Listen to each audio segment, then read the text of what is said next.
My parents told me you wouldn't fit in at this wedding. Then they checked into the grand suite, bragging it was the most exclusive room.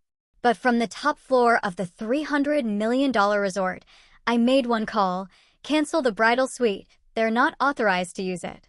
Minutes later, chaos exploded in the lobby, and my phone started buzzing with 38 missed calls.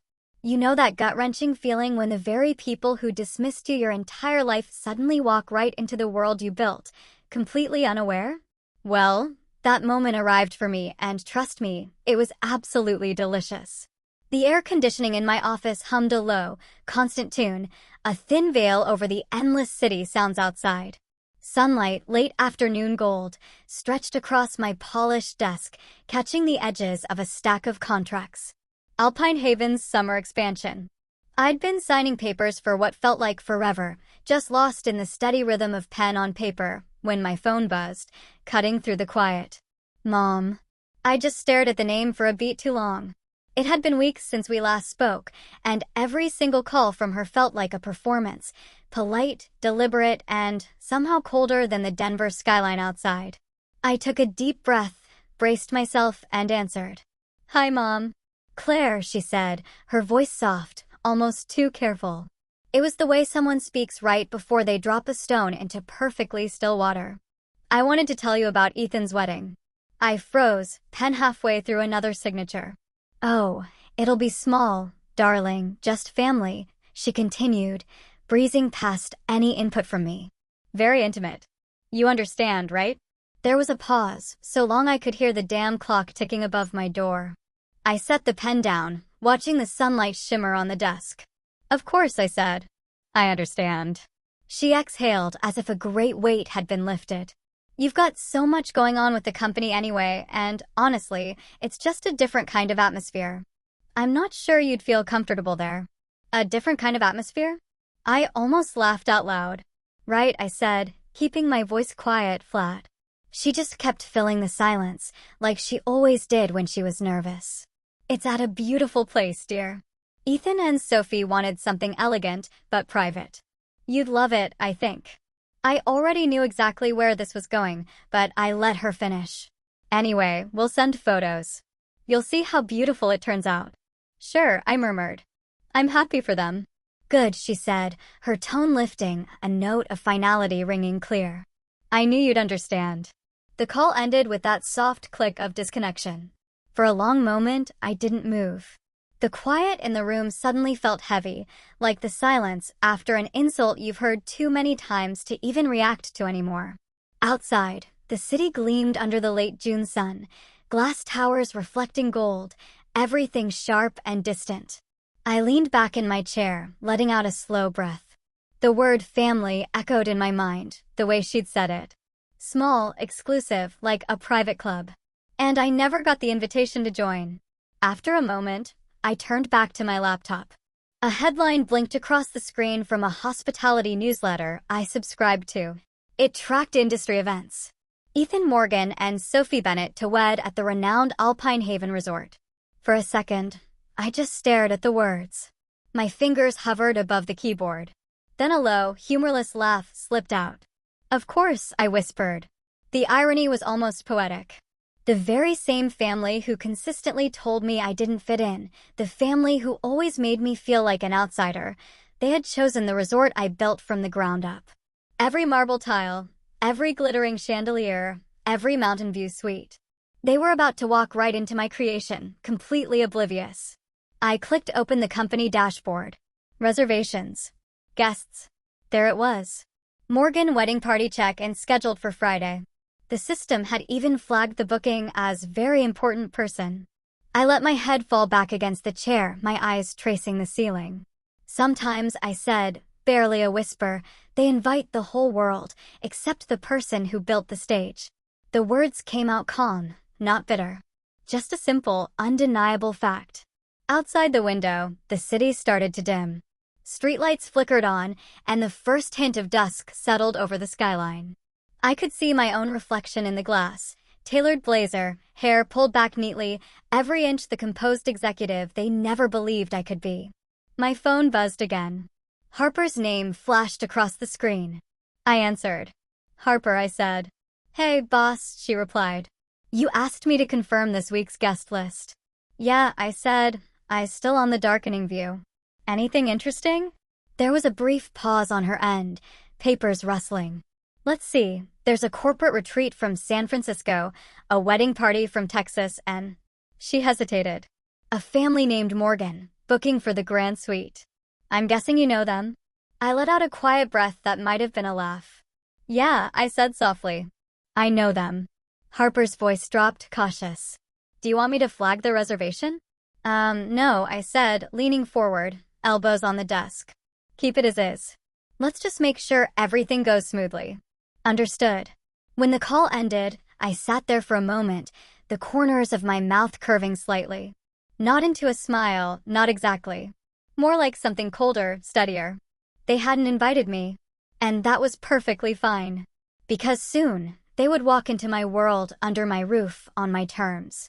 The office lights dimmed automatically as evening deepened. I closed my laptop, stood, and walked toward the window.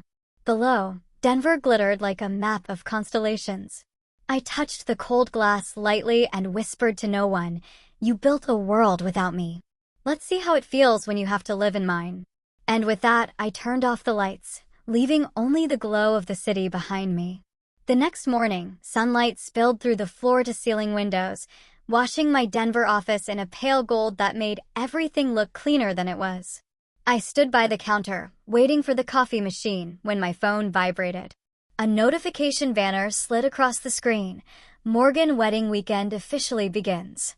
The first image was Ethan and Sophie, standing under an archway of white orchids, the mountains blurred in the background.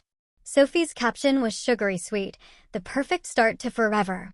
Linda's comment sat right beneath it. So proud of our son. Dad had just added a heart emoji. No mention of me, of course. I took a sip of coffee that had already gone cold. My stomach clenched the way it always did when I saw their perfect public smiles, that practiced performance of family unity. They'd gotten good at posing without me. The glass door slid open behind me. Harper walked in, scrolling through an iPad, her brown hair pulled into a messy bun. "Morning," she said, carefully testing the temperature in the room. I ran through the event list for the weekend. "There's something you might want to see." She handed me the tablet. The Alpine Haven booking interface glowed across the screen. Guest name, Morgan Wedding Party, reserved for 4 nights, grand bridal suite, special rate code applied. They used a corporate discount, Harper whispered, her voice low. Under Alpine Haven's internal partner program. My eyes narrowed. Who authorized it? She swiped to the contract page. Linda Morgan, she. Read aloud. Signed as authorized by family. I stared at the screen for a long beat, then handed it back. Family has a lot of definitions in my world, I said finally. Harper frowned. Do you want me to fix it? I can flag it to accounting. I shook my head. Not yet. Let them have their perfect weekend. Harper hesitated, like she wanted to say more, then nodded and slipped out. I moved toward the wall of framed photos that lined the hallway, portraits of our resorts across Colorado, Utah, Montana. Each one represented a decade of work, sleepless nights, calculated risks. I paused in front of a picture of Alpine Haven's opening ceremony, taken 8 years ago. I stood at the edge of the crowd in that photo, smiling for the camera, completely anonymous. Even then, they'd never shown up to the ribbon cutting. I ran a finger along the edge of the frame, feeling the chill of the glass. In my head, my mother's voice from the phone echoed. Different atmosphere, dear. You wouldn't fit in. The irony almost made me laugh again. I walked back to my desk. The coffee had gone bitter, but I drank it anyway, watching the sunlight shift across the floor. My inbox pinged. The subject line read, Invoice confirmation Morgan wedding. I opened it. Wedding charge, $48,300 charged to Alpine Haven corporate account. I stared at the number, the line of text pulsing faintly as if daring me to react. $48,000 of company funds. My funds. Used by the very people who decided I wasn't family enough to attend. I leaned back, letting the absurdity of it settle. A small laugh slipped out before I could stop it. Perfect, I murmured. The city outside was already warming under the sun, the hum of traffic rising. Somewhere in the mountains, my brother and his fiancée were preparing to check into the resort they believed belonged to someone else. Posing for photos, sipping champagne, telling guests how proud their parents were. I closed the email and set the tablet aside. Let them, I whispered. Let them have their perfect pictures. For the next hour, I buried myself in work, reviewing proposals, signing digital approvals, answering messages that had nothing to do with weddings or family. But no matter how hard I tried, every so often, my eyes drifted back to the window. I could almost see the mountains from here, faint outlines on the horizon, the same peaks reflected in Sophie's posts. At noon, Harper knocked lightly and peeked in. "We've had confirmation of their arrival tomorrow," she said. "Would you like the staff to be briefed about anything?" "Only this," I said. "No one mentions me to anyone." "Understood." She lingered a second. "Are you sure you're okay with this?" I met her eyes, calm. "I'm perfectly okay, Harper. They wanted a perfect weekend. Let's make sure they get it." After she left, the room grew still again. The only sound was the soft hum of the air conditioning and the faint vibration of a notification that had just arrived. I picked up the phone. Another post, another caption. "Our dream wedding begins tomorrow at Alpine Haven." I let the screen go dark in my hand. "They've already written their story," I said quietly to the empty room. "They just don't know who owns the ending." I turned off the phone, stood, and walked out of the office. In the corridor, the scent of coffee and paper lingered. The framed photos on the wall caught the light as I passed: Colorado, Utah, Montana. Each one a reminder of everything they thought I wasn't capable of. By the time I reached the elevator, I felt the tension drain from my shoulders.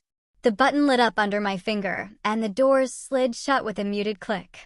As the elevator descended, I caught my reflection in the mirrored wall, composed, still unreadable. I straightened my blazer and whispered under my breath, "Now they're really in my world." When the doors opened to the lobby, I stepped out, the sound of my heels echoing across the marble floor, and the camera of some distant memory clicked shut behind me. The conference room was quiet, except for the faint hum of the air conditioner. A stack of papers lay open in front of me, contracts, invoices, and one particular document that caught my eye. I turned the page, my thumb stopping at the bold signature at the bottom: Linda Morgan, co-owner. My mother's neat handwriting stared back at me, elegant and undeniably false. I traced the ink lightly with my finger. Even her forged signature looked confident. The world outside the glass walls of the room shimmered under Denver's sun, but my mind drifted far from it. I could almost smell the faint mix of bleach and coffee from that hotel in Seattle where I used to work. The memory came back sharp, like a cold draft through an open window. I was 20, wearing a second-hand uniform that didn't quite fit, carrying trays heavier than I was. Dad had stopped by one night after a business dinner downtown. He didn't even sit, just stood there in the lobby, looking around the small, worn-out place like it offended him. "Claire," he'd said, his tone clipped. "You need to start thinking realistically. Learn something useful. Computers and travel apps won't pay your rent forever." I remembered gripping the tray a little tighter. "I like what I do." He'd sighed. Liking something isn't the same as being successful. The conversation ended there, like every other one with him. At home, Ethan's acceptance letter to a marketing firm sat framed on the mantel. Mom had posted a photo of it online with the caption, "So proud of our son. He's the future of this family." No mention of me, of course. I'd already become the silent background of their perfect picture. I learned to smile through dinners where my father's voice filled the air with business talk, and my mother's laughter followed Ethan's stories about clients and campaigns. I learned to shrink without disappearing completely, to be polite enough to stay invisible. I learned to stay quiet. When they laughed, I whispered to myself, now flipping the forged contract shut, and to remember every word they said. The flash of memory shifted again, to the small apartment I rented on the outskirts of Seattle. It smelled of burnt coffee and fierce determination. I worked nights at the hotel and spent every spare hour coding on an old laptop that overheated every 30 minutes. Sometimes I'd look at the city lights through the cracked window and imagine a different version of myself. Not the invisible daughter, not the family disappointment, just someone building something that mattered. There were days I wanted to quit, nights when I watched the cursor blink on the screen, mocking me. But the one thing about being underestimated all your life is that it trains you to survive on quiet defiance. By 2016, the small travel platform I'd built, HavenGo, had grown faster than I could handle. When a venture group offered to buy it for $50 million, I didn't celebrate. I just sat in a borrowed conference room downtown, signed the papers, and went home alone. No champagne, no family dinner, just silence. I remembered calling Mom that night anyway. I don't know why. Maybe to see if she'd sound proud. "Mom," I'd said, my voice shaking. "I sold the company." "The one with the app?" she'd asked vaguely. "Oh, that's nice, dear. You'll finally have time to settle down now." Settle down? 2 words that felt heavier than the rest of the conversation. After that, I stopped trying to tell them anything. The money didn't change much about me. What it did change was what I could build. I bought a piece of land in Colorado, a forgotten patch of mountain where the snow never melted completely. And I built the first alpine haven there. Wood, glass, stone, strong, honest materials. The grand opening was quiet, just how I liked it. I stood on the balcony, snowflakes catching in my hair, watching the lights glow against the mountainside. I thought of them that night, of how they'd never see it, never ask, never care, and realized it didn't matter. I didn't need them to see it.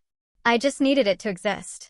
The memory faded, and I found myself back in the present, sitting in the same chair, the forged signature still staring up at me. I closed the folder slowly, the leather cover snapping shut like punctuation. Harper's reflection appeared in the glass wall before her voice reached me. "Everything okay?" I turned. "Everything's fine." She hesitated, stepping closer. "You found something?" I tapped the folder once. "Just an old habit. My mother signing things that don't belong to her." Harper frowned. "Do you want me to handle it?" "No," I said. "Not yet." She studied me, unsure. "Are you going to tell them about who you are?" "About owning it." I looked out the window. The mountains stood faint and blue in the distance. "No," I said. "They'll figure it out soon enough. When they walk into a place they think is theirs." Harper nodded slowly, understanding more than I said. I turned back to the desk, pulled my laptop closer, and began typing a new message to the resort's management team. Subject: Protocol for Morgan Wedding Party. Maintain professionalism, no personal disclosures. CO identity remains confidential. I hit send, leaned back, and exhaled. For a moment, I let the silence fill the room again. My eyes drifted toward the window, where the late afternoon light cut sharp lines across the floor. Somewhere in those mountains, preparations for Ethan's wedding were already underway. Flowers, champagne, laughter. I smiled faintly, though there was no joy in it. "They'll get their perfect day," I murmured. "And I'll be right here, watching them walk through the empire they once told me I'd never build." The hum of the city below filled the quiet as I closed the contract folder for the last time. The first black SUV rolled up the curved driveway just as the morning light settled over the peaks. From my office window, the view looked like something out of a travel brochure, the lake shimmering, the glass facade of Alpine Haven reflecting the sky. Down below, the staff lined up in their pressed uniforms, smiling like they'd practiced for weeks. I recognized them instantly as the car doors opened. Ethan stepped out first, immaculate in a gray suit. Despite the mountain setting, Sophie followed, all styled perfection in her white jumpsuit, a camera crew trailing behind. Mom, Linda, was next, her hair sprayed into place, wearing the same smile she wore at every charity event. Dad adjusted his jacket, surveying the resort like a man inspecting property he might want to buy. "Welcome to Alpine Haven Resort, Mr. and Mrs. Morgan," the concierge greeted warmly. "We're honored to host your family this weekend." Linda laughed, waving one hand elegantly. "It's beautiful, just like the photos." She turned to the cameras. "Isn't this incredible, Sophie?" Sophie grinned at her phone, already live streaming. "Guys, we just arrived at the most gorgeous resort in Colorado. Wait until you see the view from our suite upstairs." I watched them through the tinted glass, coffee in hand. Harper stood a few feet behind me, tablet open, her tone low but steady. They requested white orchids, premium champagne, and a room with the Snow Peak view instead of the valley. They also asked to use the bridal balcony for their welcome video. I didn't turn around. Approved everything, I said. Everything. Harper sounded surprised. Give them what they think they deserve. She hesitated. Okay. Outside, Linda posed for a picture beside the entry fountain, holding her son's arm. Sophie did a quick twirl for the camera. Their entourage followed them through the lobby, filming the chandeliers, the polished floors, the hand-carved maple banisters. I could hear their voices faintly through the security feed speakers. Compliments, laughter, small talk. Sophie's voice cut through most clearly. This is going to be a dream wedding. I smiled faintly. Dreams have their costs. Downstairs, the marble lobby gleamed. Every piece of furniture had been designed to reflect warmth and luxury. Soft leather chairs, woven carpets from local artisans, a grand piano near the fireplace. It was a space meant to make guests feel small but special. Linda thrived in places like that. I switched screens on the wall monitor. Camera angles flicked through the property. The Morgans in the elevator, laughing. Sophie adjusting her hair. Ethan checking his reflection. Dad scrolling through emails. Same performance, I murmured. Harper looked up. Sorry. Nothing, I said quickly. Just watching old habits.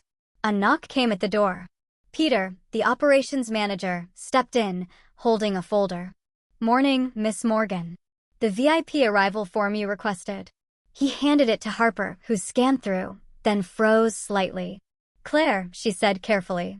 You'll want to see this. I turned, taking the folder from her. There it was, our corporate check-in form, signed in confident cursive, Linda Morgan, co-owner, Alpine Haven Resorts. I stared at it for a long moment, then let out a quiet laugh that startled both of them. Peter shifted awkwardly. Should I report this to legal? I closed the folder, setting it gently on the desk. No, I said. Not yet. Harper frowned. She actually signed as co-owner. Apparently. I leaned back in my chair. That's a new level of confidence, even for my mother. Outside the glass, the family moved through the atrium. Sophie filming everything from every angle. The marble floors, the mountain light. This is perfection, Linda's voice carried faintly through the security audio. Your father, and I should come here more often. It feels like it was made for us.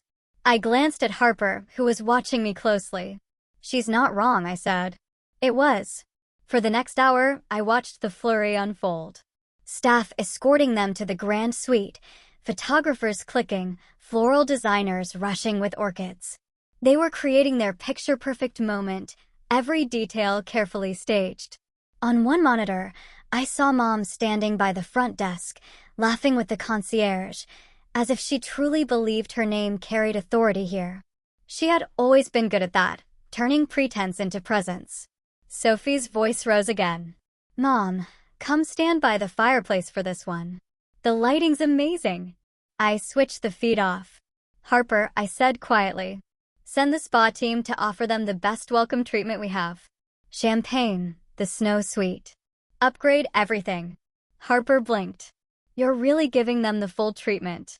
Yes, I said, standing, moving toward the wide glass windows. Let them have it all. Every indulgence they think belongs to them. She closed her tablet, uncertain. What's your endgame here? I looked out toward the peaks, their white edges cutting into the blue sky. Nothing dramatic. Just perspective. For a moment, silence filled the office. Steady, deliberate. Then my phone buzzed on the desk. An internal notification from accounting. I picked it up, scrolling through the email, and there it was, another authorization form attached. The same forged signature, this time approving a shipment of imported champagne. I chuckled softly, shaking my head. She really thinks she's the owner. Harper raised an eyebrow. And you find that funny? Almost poetic, I said. They spent years pretending I wasn't part of this family. Now they've built their big moment on my name and still don't know it. She studied me, but I didn't elaborate. Outside, the family stepped onto the terrace. The wind catching Sophie's veil as photographers snapped away. Linda fixed the flowers. Robert checked his watch. Ethan smiled on cue. Through the glass, they looked almost cinematic, like the happy family portrait they'd always wanted. I caught my reflection in the window, faint and distant. A shadow against the bright view. My face calm, my eyes unflinching. Behind me, Harper placed the signed contract back on the desk. The gold ink gleamed under the light. Perfect timing, I murmured, my voice barely audible. A forged signature, a borrowed title, and a perfect family photo. Couldn't ask for a better setup. Harper's brows knit. Setup for what? I smiled without turning. For them to meet the real owner. I reached for the folder again, tapping the edge against the desk before setting it down. Fake ownership, I whispered. Harper said nothing. The silence between us was thin and sharp as glass. Down below, the Morgans posed for another picture. Sophie blew a kiss at the camera. Linda beamed, and Ethan looked up briefly toward the building, toward the top floor where I stood. For a moment, our eyes might have met through the glass. Then he turned away, smiling for someone else. I exhaled slowly. Let the show begin. The sun had climbed high over the peaks, flooding the room in light. I turned away from the window and sat down again, the folder with my mother's signature resting on the table like proof of a story only I understood. The conference room smelled faintly of coffee and expensive perfume, Abigail Green's signature blend of control and impatience. She sat across from me at the glass table, dressed in black, her posture ramrod straight, every word measured. Claire, she said, her voice clipped. We're finalizing the sale of 30% of your shares by the end of next week. I can't afford distractions right now. No press noise, no family drama, no rumors about ownership. You understand. I leaned back in my chair, crossing my arms loosely. You have my word, Abigail. Alpine Haven doesn't do drama. Her perfectly manicured nails tapped against the folder in front of her. Good. Because if I sense even a hint of scandal, if anything compromises investor confidence, I'm pulling out. I don't invest in emotion. I smiled faintly. Neither do I. For a woman who claimed to hate emotion, Abigail thrived on intimidation. She stared at me a moment longer, searching for a reaction. When she didn't get one, she gathered her papers and stood. Keep your personal life invisible. That's how you stay powerful, Claire. Trust me, I said, rising with her. No one's ever accused me of being too visible. She gave a tight smile and left, her heels clicking down the marble hallway. The door closed, and for a moment the silence in the room felt heavy. I loosened my blazer, exhaled, and looked out at the skyline. The Denver afternoon was bright and unforgiving. My phone buzzed against the table. A message from Harper lit up the screen. Ethan's team just sent a new request. He wants the staff list updated to include him under Family of Owners. I read it twice, then laughed under my breath. Family of Owners. Of course. I typed back, approve it. Let him have his title. Almost immediately, another bubble appeared on the screen. Are you sure? Yes, I replied. My family's always been fond of labels. I put the phone face down on the table and stared at my reflection in the black glass. It was strange how easily they took credit for things they never built. Maybe they actually believed it after a while. Say something often enough, post enough photos, and it becomes true. I walked to the window, pushing my hands into my pockets, watching the sunlight catch on the glass towers below. In their world, power was about how loudly you could say you had it. In mine, it was about knowing you didn't need to say a word. After the meeting, I drove to the parking deck behind the building. The air outside was cooler now, the sun slipping lower, painting the sky in shades of copper and rose. I leaned against the car, letting the wind move through the silence.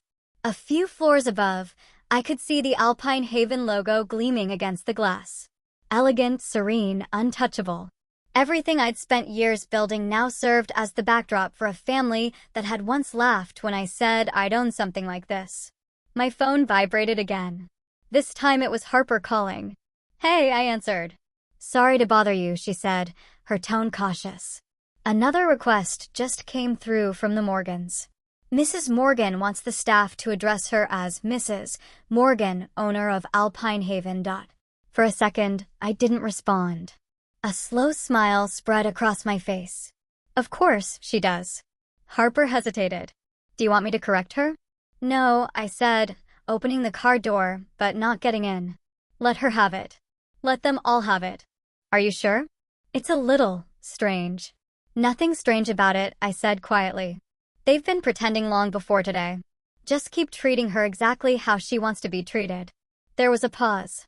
I could almost hear Harper thinking. Okay, she said finally. I'll tell the staff. Good, I murmured. Then we wait. When the call ended, I stayed there for a while, watching the traffic move below. The sound of the city felt distant, muted. I thought about Abigail's words again. No emotion, no noise, no scandal. She'd get her wish. There wouldn't be noise, not from me. But silence in the right hands could be louder than anything. I glanced at my reflection in the car window. The setting sun painted half my face in light, the other half in shadow. It seemed fitting. At that exact moment, my phone buzzed once more. An email, this time, from Resort Management. Subject, Morgan Party VIP requests. I opened it. The bullet points scrolled down the screen. Floral arrangements, champagne upgrades, special meal requests, media access clearance. At the bottom, one line stood out. Mrs. Morgan requests a personal welcome from the resort owner upon arrival. I laughed softly, shaking my head. You'll get your welcome, Mom. Just not the one you're expecting. I got into the car, the leather seat cool against my back. For a few minutes, I just sat there, listening to the soft hum of the engine. The irony of it all was so sharp, it almost felt like humor. My mother asking to be greeted by the owner of a resort she thought she owned. My brother demanding a title he didn't earn. And me, the invisible daughter, orchestrating every single move from behind the curtain. As I drove out of the parking structure, the light hit the windshield just right, washing everything in gold. In their world, power was measured by cameras, invitations, and attention. In mine, it was built quietly, line by line, brick by brick, until one day, it stood so tall that they had no choice but to walk through its doors. The drive to the mountains took 3 hours. The road curved higher, the air thinning as the sun dropped behind the peaks. When I reached the outskirts of Alpine Haven, the resort glowed like a mirage against the darkening sky. I parked at the side entrance, away from the main road. The scent of pine and cool air filled the car. For a long time, I just watched the lights from the lobby windows flicker across the parking lot. I imagined them inside. My family laughing, drinking, talking about how perfect everything was. My phone buzzed once again. Harper's message appeared on the screen. They're checked in. Mrs. Morgan insisted the staff call her owner. Everyone complied. I smiled faintly, sliding the phone into my pocket. Perfect, I said to the empty car. Keep calling her that for now. The mountains stood silent around me, dark and endless, the resort glowing in their shadow. I closed my eyes for a moment and let the silence sink in, deep and steady. In a world full of people desperate to be seen, sometimes the greatest power came from being the one no one noticed, until it was too late. The lobby glowed in shades of gold that night, the kind of light designed to flatter everything it touched. Chandeliers sparkled above marble floors. The grand piano hummed quietly in the corner, and the air smelled faintly of orchids and champagne. It was the night before the wedding, and Alpine Haven looked like it had been built for a fairy tale. I stood near the bar, half in shadow, a glass of wine resting between my fingers. From where I stood, I could see them. The Morgans, moving through the room as if they owned it. Mom walked arm in arm with Dad, her smile radiant, her posture proud. Every detail is perfect, she told a passing florist. Exactly the way I imagined. It's just so us. Dad chuckled under his breath. That's because you made sure of it. She beamed, lifting her chin. It's the Morgan touch. A pair of guests nodded politely, clearly impressed by her certainty. She thrived on moments like this. Adoration, admiration, illusion. At the reception desk, one of the front staff stepped forward, her voice bright and professional. Mrs. Morgan, welcome again. The CEO wanted me to extend her gratitude for your presence. Linda blinked, surprised, then smiled with amused grace. Oh, how sweet. Claire must have put her up to that. The staff member looked confused. I'm sorry, ma'am. Linda waved a manicured hand dismissively. Claire, she works here, doesn't she? In management or something? From where I stood, I could see Harper stiffen slightly behind the concierge desk. Her eyes flicked to me as if asking permission to intervene. I gave the smallest shake of my head. Linda laughed softly. It's fine. She's always been so diligent. I'm glad she found a place that appreciates that. The staff smiled awkwardly and excused herself. I took a slow sip of wine. The glass caught the chandelier's light for a moment, refracting gold across the surface. Harper appeared a few seconds later, sliding into the seat beside me at the bar. She didn't say anything at first. They're enjoying themselves, I said. Finally, she followed my gaze to the group across the lobby. Mom was now leading Sophie through a tour of the space, pointing out the arrangements and decor like a curator unveiling her latest exhibit. Tasteful, Mom said to Sophie, her voice carrying clearly across the room. Classic, not overdone. It feels like a real Morgan wedding. Sophie nodded eagerly. Absolutely. Everyone's going to talk about it. This is what perfection looks like. I could almost hear the satisfaction in my mother's breath, the same tone she used whenever she found a new way to erase me from the frame. Harper's voice was soft. You sure you want to be here right now? I'm exactly where I need to be. Across the lobby, Sophie lifted her phone, smiling toward the camera. Okay, everyone. Behind the scenes at the most stunning resort in Colorado. Tomorrow's the big day.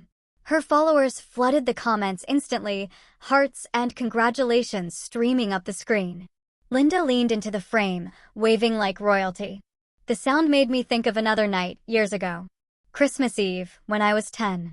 Mom had handed Ethan the glass star for the top of the tree and told me to clear the table. You have smaller hands, honey, she'd said. You'll do better in the kitchen. Ethan had laughed, proud of his new responsibility. I remembered standing by the sink, watching the star catch the glow from the fireplace. Even then, I understood how certain roles were assigned in our family and how rarely they changed. That memory faded back into the light of the lobby, where Mom was now surrounded by staff and wedding planners. She laughed, her voice echoing through the marble space. Thank God Claire isn't here, she said. Her tone was meant to sound conspiratorial, but it carried further than she realized. She has this energy. It would have thrown the balance off. Sophie nodded, whispering something that made Mom chuckle again. Exactly, she said. This is the right mix of people. The right image. Harper's jaw tightened. She doesn't even know you're standing right here. She never did, I said quietly. For a few seconds, we both watched as the photographer snapped candid shots of the family at the piano. Glasses raised, smiles. Perfect. It would look flawless online, an image of warmth and unity. I looked down at my phone on the bar. The group chat was open, Morgan family updates. My name wasn't in the header, but somehow the messages always found their way to me through old sync settings. Mom's latest message blinked on the screen. So glad Claire isn't coming. It's for the best. She'd only make things uncomfortable. A thumbs-up reaction from Ethan followed seconds later. Then Sophie added a heart. I stared at the words for a long time, my reflection faint against the screen. Harper saw it too. Claire. I'm fine, I said automatically, setting the phone face down on the counter. But I wasn't angry. Not exactly. I'd long since learned that anger was a luxury. They thrived on it. Used it to prove they still mattered. No, what I felt now was something sharper, cleaner, a kind of cold clarity that steadied me. They still think, I said quietly, that I need an invitation to show up. Harper looked at me for a moment, longer, then nodded, understanding. I finished my wine and placed the glass on the counter. The ice had melted into the last sip, thinning the flavor. Across the room, Mom laughed again, louder this time. The kind of laugh that made everyone look, the kind that said she belonged. I turned to Harper, my voice steady. Let her have her stage. Tomorrow she'll realize who built it. The piano music swelled, the lights shimmered, and for a brief moment, I caught my mother's reflection in the mirror behind the bar, smiling, radiant, oblivious. I met her eyes through the glass, the though she didn't realize it, and lifted my empty glass in a quiet toast. To perfection, I murmured. And then I walked away, leaving the laughter behind me as the music filled the golden air. The morning of the wedding began with music. From my 12th floor office, I could hear faint violin notes drifting up from the courtyard where staff were setting up the archway. The air was cool, still scented with pine from the forest beyond the lake. It should have been a beautiful day. It was, in every visible way. Harper burst through the door, a file in her hand, her face tight. "Claire," she said, breathless. "We have a problem." I didn't look up right away. The screens in front of me displayed a dozen windows, reservations, security feeds, expense reports. The Morgan's name appeared more times than I cared to count. What kind of problem? She dropped the folder on the desk. They used the Alpine Haven corporate card again. Champagne upgrade, additional floral arrangements, decor rentals, and a live string quartet. All charged this morning. I scrolled through the digital log. The authorization signature blinked at the bottom of each invoice. Linda Morgan. I almost smiled. They're consistent, at least. Harper folded her arms. You said to let them have what they wanted. But this is fraud, Claire. That's your company's money.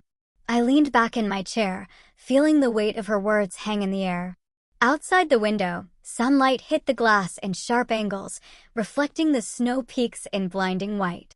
They used company assets, I said slowly, and signed my name through hers. Harper nodded. Exactly.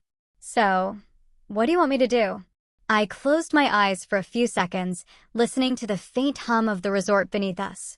The footsteps, the music, the laughter rising from the lobby. Cancel the bridal suite. Harper blinked. What? Cancel the suite, effective immediately. List the reason as unauthorized booking under a fraudulent signature. Her face paled. That's the main room for the ceremony prep. Sophie's been live streaming from there all morning. Are you sure? Yes. My voice was even. It's time they learned what boundaries look like. She hesitated, searching my expression. You're really doing this? I'm not doing anything, I said quietly. I'm just enforcing company policy. Harper stared at me a moment longer, then nodded slowly and turned toward the door. All right. I watched her go, the click of her heels fading down the hall. For a few seconds, I sat in the silence she left behind. My pulse steady. My hands folded neatly on the desk. This wasn't revenge. It was accountability. Something they'd never learned to respect. When the email confirmation pinged on my screen, I exhaled once, almost soundlessly. The order had gone through. The grand bridal suite was now marked as revoked. Downstairs, the staff would already be receiving the update. I switched the monitor view to the lobby feed. Ethan and Sophie appeared at the front desk, surrounded by wedding planners and photographers. Ethan was on the phone, pacing, while Sophie leaned over the counter, still in her silk robe, makeup half done. The concierge smiled nervously, typing rapidly on the computer. I'm so sorry, ma'am, but it appears your suite has been deactivated. There's a flag from corporate. We're not authorized to check you in. Sophie blinked, not understanding. What does that mean? We're the bridal couple. It's our room. Ethan leaned forward. This is ridiculous. My mother handled the booking. Yes, sir, the concierge said carefully. That's part of the issue. I could almost hear the silence that followed, thick and uncomfortable. Then, Mom's voice cut through the speakers, sharp, commanding. Excuse me, she said, stepping forward. I'm Linda Morgan. My husband and I are the owners of this property. You will fix this immediately. The concierge swallowed, maintaining his composure. Of course, Mrs. Morgan, but according to our records, ownership is listed differently. Ethan's tone rose. Do you know who we are? The concierge straightened his tie. Yes, sir. And that's exactly why we have to follow procedure. Sophie's face flushed red. This can't be happening. My followers are expecting the bridal suite reveal. You people are ruining my wedding. I watched as the lobby began to fill with murmurs. Guests paused mid-conversation. The string quartet trailed off uncertainly. Even the camera crew hesitated, unsure whether to keep filming. Mom's voice dropped to a low, furious hiss. Call the manager now. They already did, I murmured to myself. Harper appeared at the edge of the frame, speaking quietly with the concierge. Then she took a breath and stepped forward. Mrs. Morgan, the decision came from corporate headquarters in Denver. I'm afraid the booking violated policy. Mom stared at her. Policy? I am the policy here. Harper stayed composed, though I could see the flicker of nerves in her posture. I'm sorry, ma'am. The authorization has been revoked by executive order. For a heartbeat, the entire lobby froze.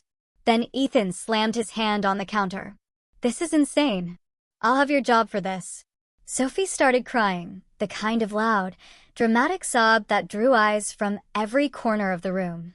A bridesmaid tried to comfort her while whispering into her phone, clearly recording. I turned off the sound and leaned back in my chair, the faint smile returning. The screen showed chaos. The kind of chaos they'd always believed they were immune to.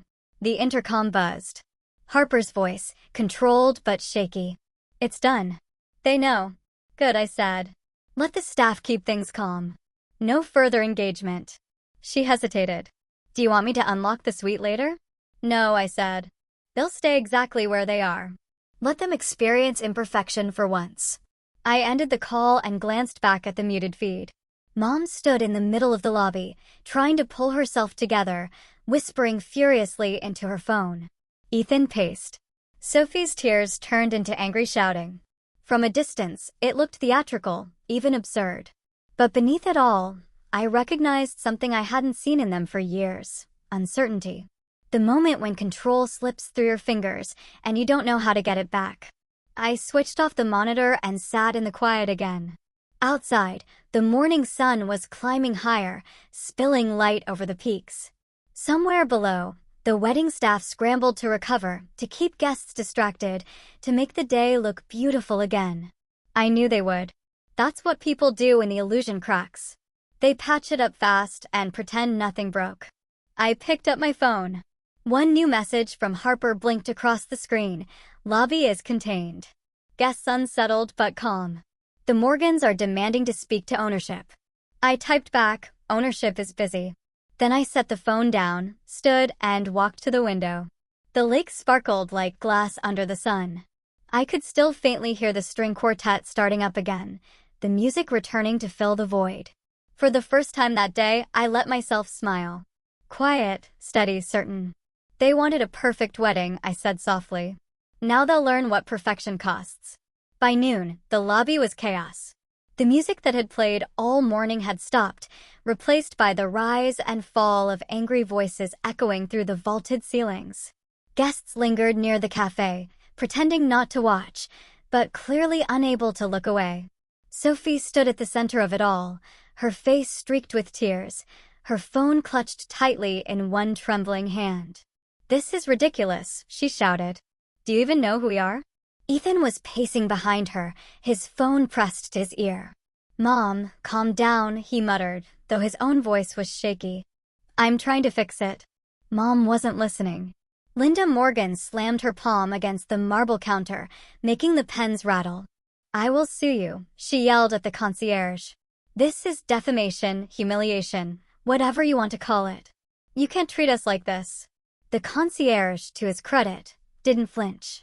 I'm very sorry, ma'am, but the system has flagged the booking as invalid. It's out of my hands. Out of your hands, she repeated, incredulously. Where are your owners? My husband and I own this property. Across the lobby, a group of travel journalists had just arrived to gather material for a feature on Alpine Haven's luxury hospitality program. Among them was Emily Rhodes, a reporter with a camera always ready. She raised an eyebrow, catching the scene from a distance. She whispered to the event coordinator beside her, who are they?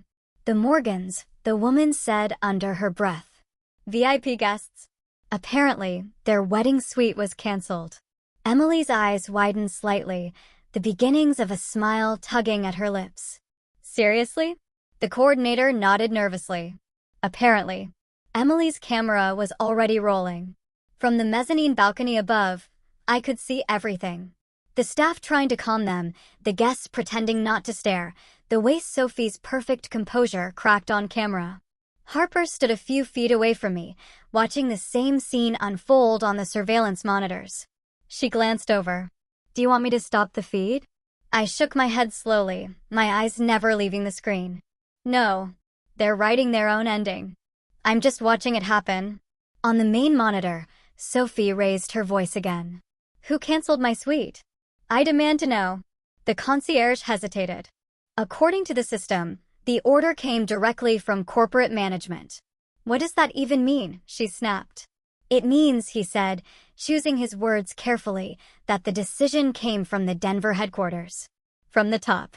Ethan turned sharply toward Mom. "Did you do this? Did you talk to someone?" Linda's jaw tightened. "Of course not. Why would I cancel my own son's wedding?" He ran a hand through his hair and swore under his breath. "Then who the hell did?" In the corner of the lobby, Emily whispered to her cameraman, "Keep rolling." Linda straightened, fury hardening her tone. "Call Claire," she said. "She works for this place. She'll know who to talk to." Sophie sniffed, wiping her mascara-streaked cheeks. Claire? You mean that Claire?" "Yes," Mom snapped. "Call her." Ethan hesitated, but dialed anyway. The sound of the phone rang through the air, faint but distinct. Everyone within a few feet could hear it. Upstairs on my desk, my phone lit up. Ethan Morgan calling. For a moment, I just watched it buzz. The screen glowed against the dark wood. His name bright and insistent. Harper turned toward me. "Are you going to answer?" I lifted the phone, studied the name, then set it back down, face up. The vibration continued for a few seconds, then stopped. The silence afterward was heavier than the ringing. Downstairs, Ethan frowned at his phone. "She's not picking up." Mom's voice rose again, sharp enough to cut glass. "Of course, she's not. She's probably too busy doing God knows what. We should have known better than to trust her with anything important." Sophie gasped softly, as if she'd just remembered something. "Wait, what if she's the reason this happened? Maybe she's jealous." "Jealous." Ethan shot her a look, but she was already speaking to the camera crew that had started filming again. "We've been treated so unfairly," she said tearfully. "We came here in good faith, and now they're sabotaging our wedding. I'll make sure people know." Emily adjusted her lens, catching every second. Upstairs, Harper's voice broke through the quiet. "They're losing it. The journalists are filming, guests are recording, and social media is going to explode in about 5 minutes." I took a slow sip of coffee, then let it. Harper looked at me, incredulous. "Claire, this could go viral." "It will," I said. "That's the beauty of it." We watched as Mom turned back to the concierge, voice trembling with outrage. "You don't understand. We are Alpine Haven. My husband is Robert Morgan. That name means something here." The concierge looked genuinely sympathetic. "I understand, ma'am, but according to the records, ownership belongs to Alpine Haven Holdings, registered in Denver under CEO Claire Morgan." The entire lobby seemed to inhale at once. Mom froze. "What did you just say?" The concierge hesitated, realizing too late what he'd revealed. "It's company policy to clarify in case of conflict." Ethan's face drained of color. "That can't be right." Sophie's voice broke. "So she's the one?" Mom turned away sharply, her voice dropping to a whisper. I could still hear through the speakers. "No, that's not possible." But it was. Harper looked at me, eyes wide. "Do you want me to intervene?" "We could still." I shook my head. "No. Leave it. Claire. Your mother's she's about to learn," I said softly. On the screen, Mom gripped the counter, the composure she'd worn like armor starting to crack. Dad had appeared now, his face tight with embarrassment. "Linda," he said quietly. "Let's step outside." She jerked away from his hand. "Don't you dare tell me to calm down." Sophie's sobs turned to hiccups. Ethan stood rigid, his phone in his hand, staring at nothing. Around them, guests whispered, phones lifted, cameras flashed. I picked up my phone again. Another call. Ethan's name flashing. I watched it ring once, twice, 3 times. Then I flipped it over, silencing it. The room around me was still, save for the low hum of the monitors. I could see everything. Every fractured smile, every panicked gesture, every desperate attempt to salvage the image they'd built. I spoke quietly, almost to myself. Sometimes silence costs more than words ever could. The phone stopped vibrating. Downstairs, the chaos continued, a perfectly orchestrated unraveling. I turned back to the window, the sunlight spilling across the mountains, the resort glittering beneath me. Somewhere below, my family fought to control the narrative. They still hadn't realized the story was already over, and I didn't have to say a single word to end it. 3 hours later, the world knew everything. By mid-afternoon, my phone wouldn't stop buzzing. Alerts, mentions, headlines, push notifications. Twitter had turned the Morgans' meltdown into entertainment. The hashtag Morgan wedding disaster had climbed to the top of the national feed, nestled between celebrity gossip and political scandal. The video Emily Rhodes had shot in the lobby was everywhere. Her voiceover was calm and cutting. At the Alpine Haven Resort this morning, the Morgan family, who claimed to own the property, were denied access to the bridal suite by corporate headquarters. Sources confirmed the resort's ownership lies elsewhere. The clip cut to my mother's voice, sharp and furious. "We own this place." Then the concierge's reply, soft but firm. "Actually, ma'am, that's not accurate." The image froze on my mother's stunned expression before fading to black. The internet had already looped it into memes, GIFs, and reaction videos. At the Denver headquarters, I sat behind my desk, watching the chaos unfold on 3 different news streams. Harper stood by the window, scrolling through her phone. "They've turned it into a trend," she said quietly. One headline says, "Family confuses resort ownership with entitlement and gets denied at the altar." I didn't look up from my computer. Catchy. A new alert flashed. Abigail Green calling. I accepted. Her voice came through, clipped and tight. "You told me there wouldn't be a scandal." "There isn't," I said. "Claire, your family's on every major outlet in the country." "Yes, my family," I said evenly. "Not the company, not me." "I can't have this," she snapped. "If this affects valuation, if it touches our investors," Abigail, I interrupted. "If you think this changes anything about Alpine Haven's worth, maybe you should reconsider why you invested in the first place." There was a pause. "Don't get clever with me. If this goes south, I walk." I leaned back in my chair. "Then you'll walk away from a company with the most transparent leadership in the country.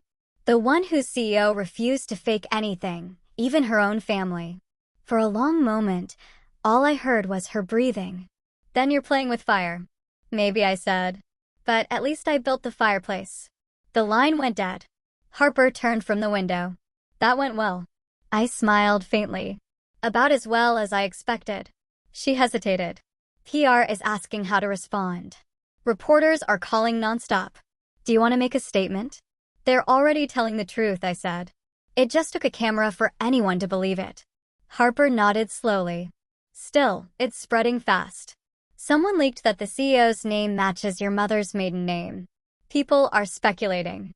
"They'll keep guessing," I said. "And when they realize, they'll stop laughing."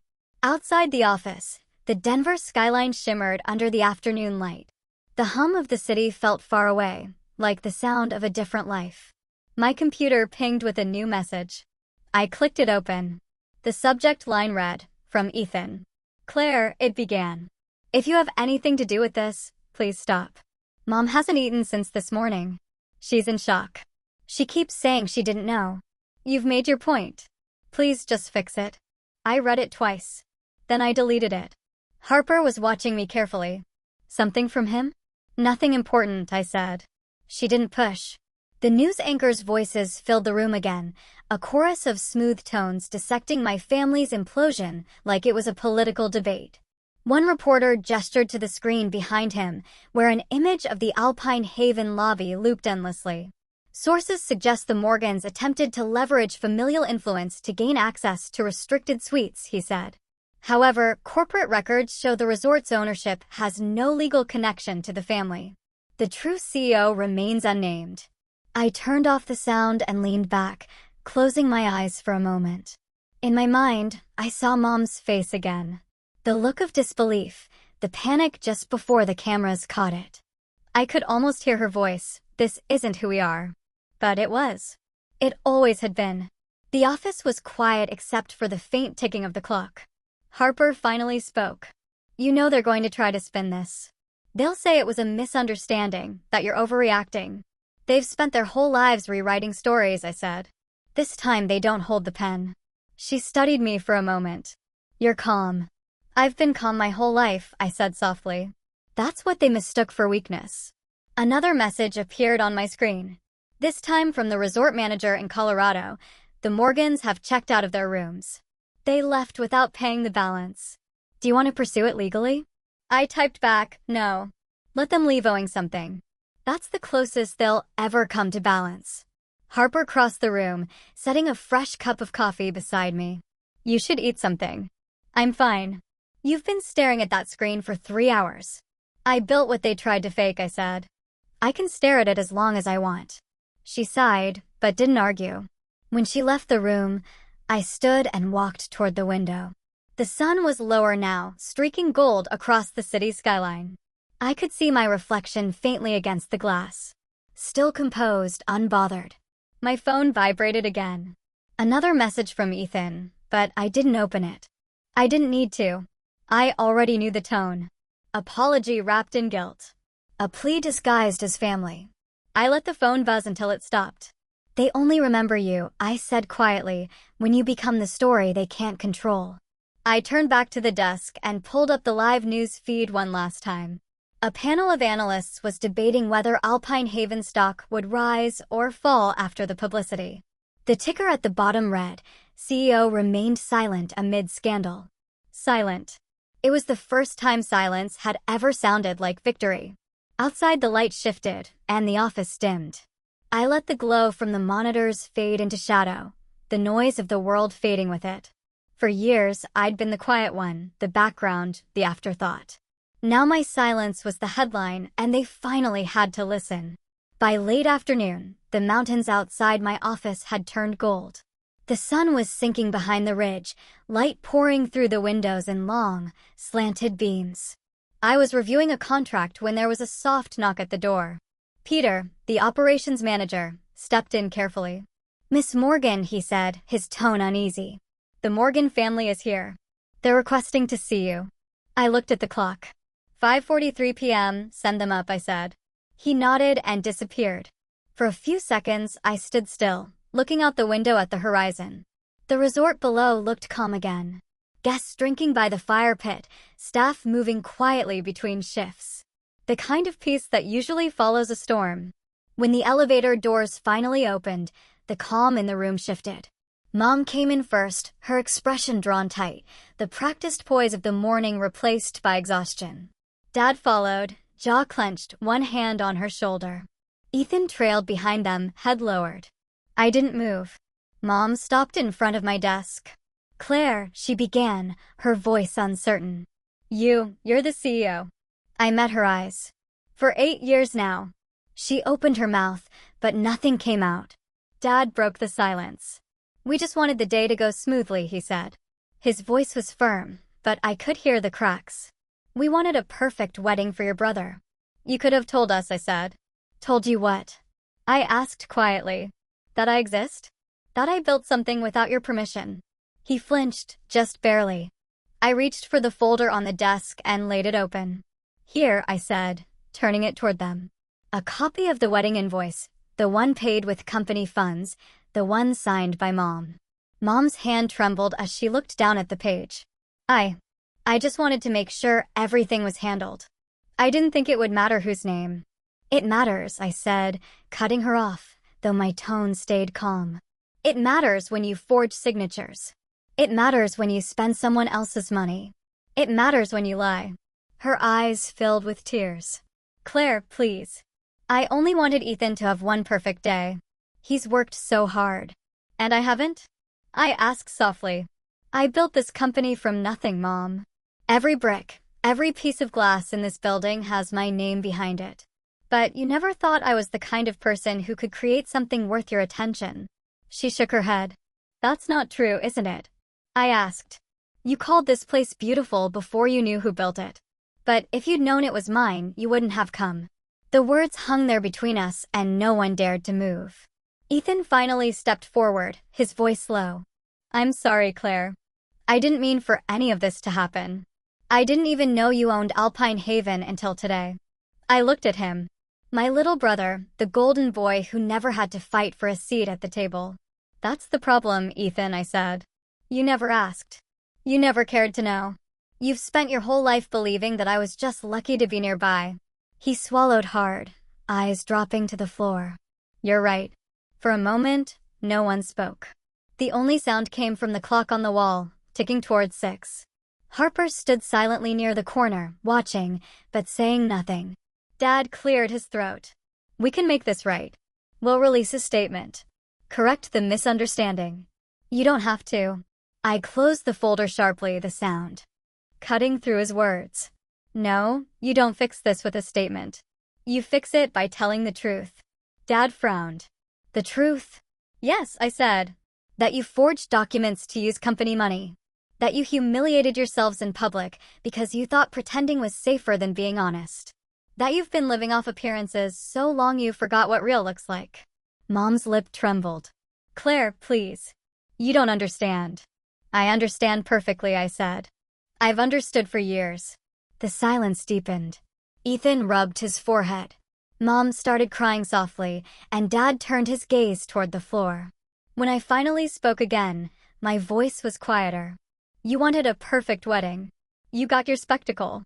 And now everyone's seen who you really are. Mom looked up, her mascara smudged, her voice breaking. I never meant to hurt you.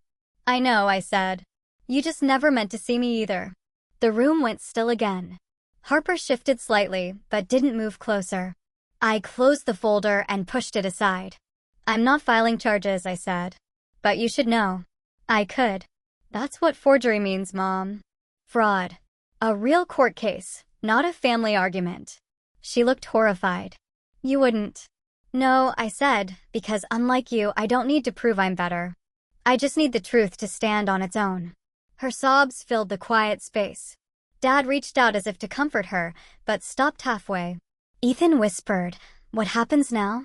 Nothing, I said simply. You go home. You live your lives. Maybe this time you'll remember that owning something doesn't make it yours. For a long moment, no one moved. Finally, Mom turned away, shoulders shaking. Dad led her toward the door, his hand heavy on her arm. Ethan lingered a few seconds longer, his eyes searching mine. I really am sorry, Claire, he said quietly. I nodded once. I know. He hesitated, then followed them out. When the door clicked shut, the silence returned, thicker than before. Harper exhaled softly. You okay? I sat back in my chair, eyes on the empty doorway. I'm fine, I said, though my voice felt distant. She looked at me for a moment longer, then nodded. You did what you had to. Did I? I murmured. Harper didn't answer. I turned toward the window. The last light of the day was fading behind the mountains, casting long shadows across the floor. The air smelled faintly of rain and cold glass.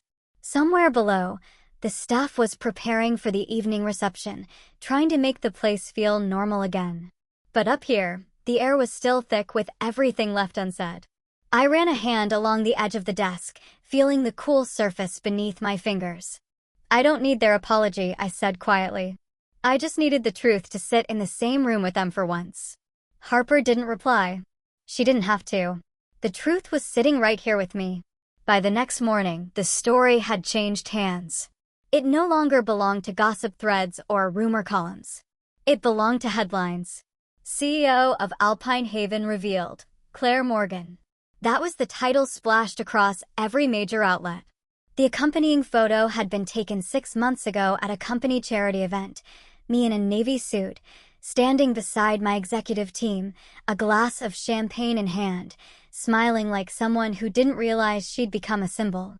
The article painted me in flattering tones, the woman behind Colorado's most successful luxury resort chain. Quiet, private, brilliant. Every line felt surreal. It was the first time my name had ever appeared beside my success, not my family's shadow. I sat at my desk in Denver, watching the online counter climb. Views, comments, shares. My face, my name, my story, all of it was suddenly public. Across the glass walls of my office, sunlight poured in, cold and pale. Harper stepped in, holding her phone. Her expression, a mix of disbelief and pride. "They're calling you the invisible CEO," she said. "The woman who built an empire in silence." I almost laughed. "They're not wrong." She crossed her arms. "The media can't get enough of you. Everyone's reposting the article. You're trending on LinkedIn and Twitter. Ironic, isn't it?" I said quietly.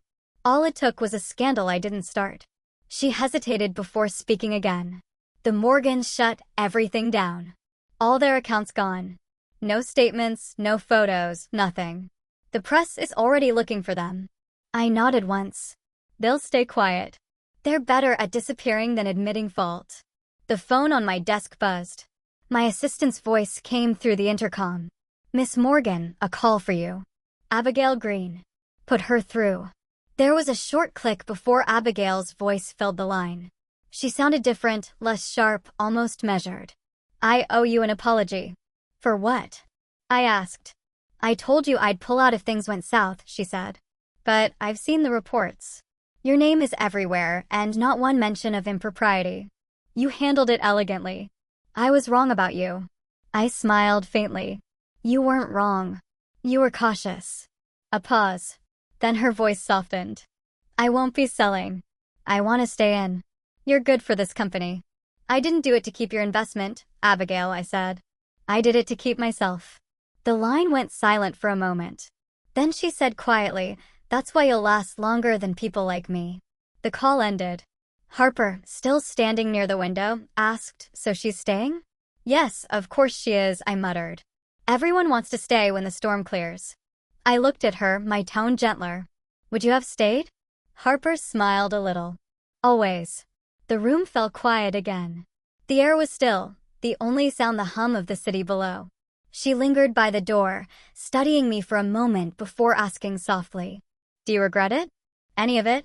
I turned toward the window, watching the morning light scatter across the skyline. "No," I said finally. I just returned the silence they taught me.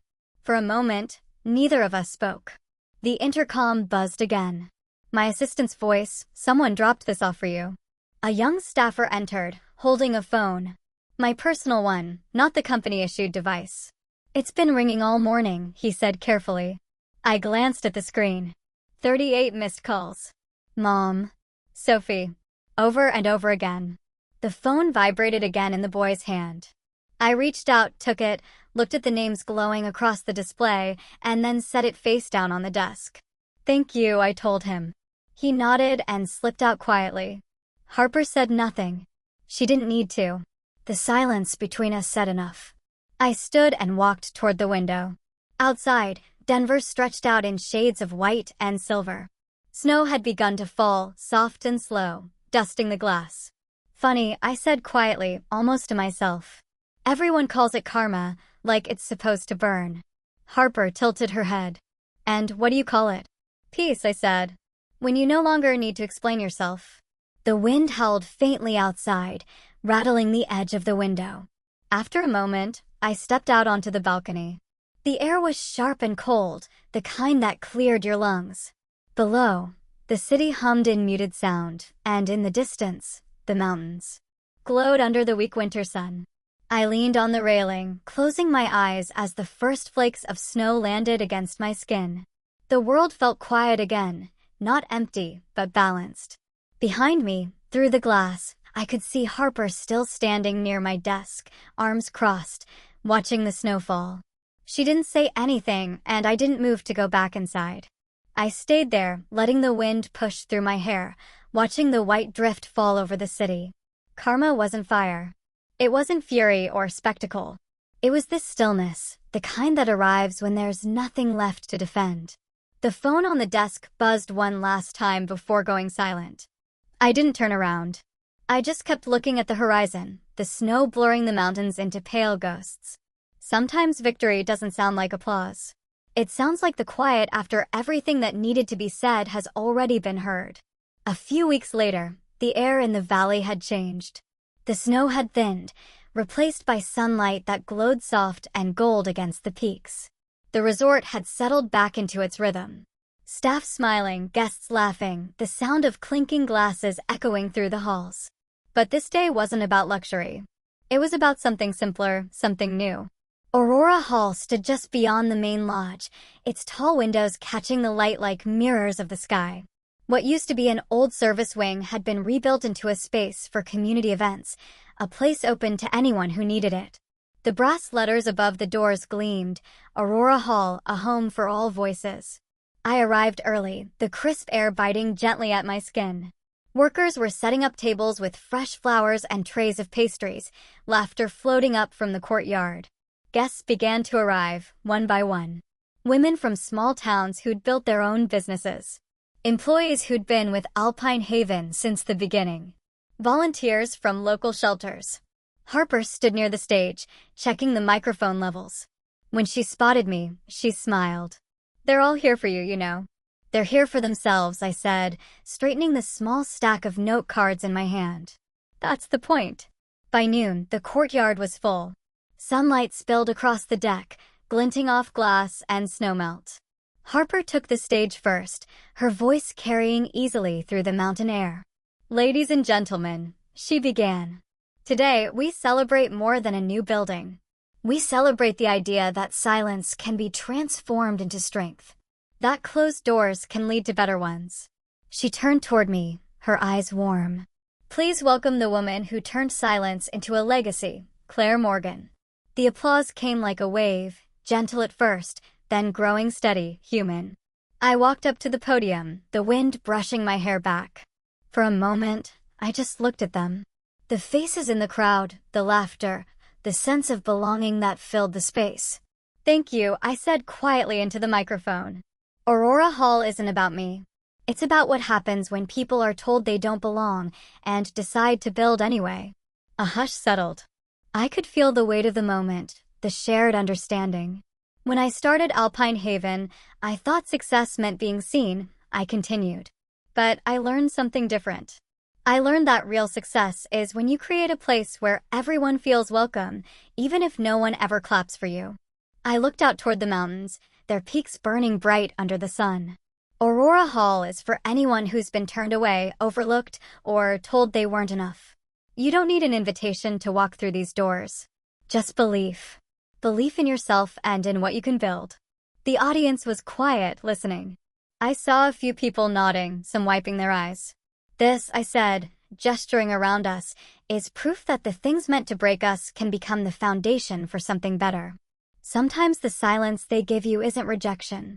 It's space to build your own voice." When I stepped back, Harper hugged me quickly before I could escape to the edge of the crowd. The applause rose again, brighter now, mixing with the music that started playing from the speakers. For the next hour, I wandered among the guests, talking to small business owners and community leaders, women who'd driven from towns I'd never heard of just to be here.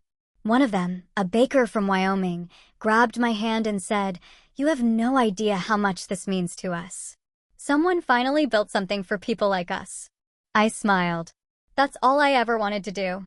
As the sun began to dip lower, Harper joined me near the balcony railing, a cup of coffee in her hands.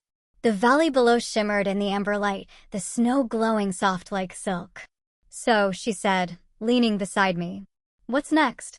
I looked out at the horizon where the peaks met the fading sky. "More places like this," I said. "For anyone who's ever had a door closed in their face, I want them to know they can build new ones." Harper smiled. "You really think one person can change all that?" "No," I said. "But one person can start." We stood there for a while, saying nothing. The laughter from the courtyard drifted up to us, light and real. Below, guests were taking photos near the new hall, their silhouettes framed by the last light of the day. The wind picked up, carrying the scent of pine and snow. I breathed it in and let my shoulders drop, the tension I'd carried for years dissolving into the air. Inside the hall, the lights flickered on, warm gold against the twilight. The name Aurora Hall glowed softly above the entrance. I stepped forward onto the balcony, the cold air brushing against my skin, and watched as the first hints of evening settled over the valley. The mountains turned deep blue, the kind of color that only comes at the end of a long day when the world finally exhales. For the first time in a long time, I felt still. Not waiting, not proving, just being. My voice came quietly, almost carried by the wind. They said I wasn't invited, I murmured. They said I didn't belong. But every door they closed taught me how to build another one. The last of the sunlight slid behind the ridge, bathing the resort in a soft golden haze. Down below, Aurora Hall gleamed like a lantern against the snow. If they say you're not invited, build the place they'll wish they never left. The camera of memory seemed to pull back then. The resort framed by mountains, the windows glowing, laughter echoing faintly in the air. I stayed there watching the light fade, knowing that this time the silence didn't mean exclusion. It meant peace.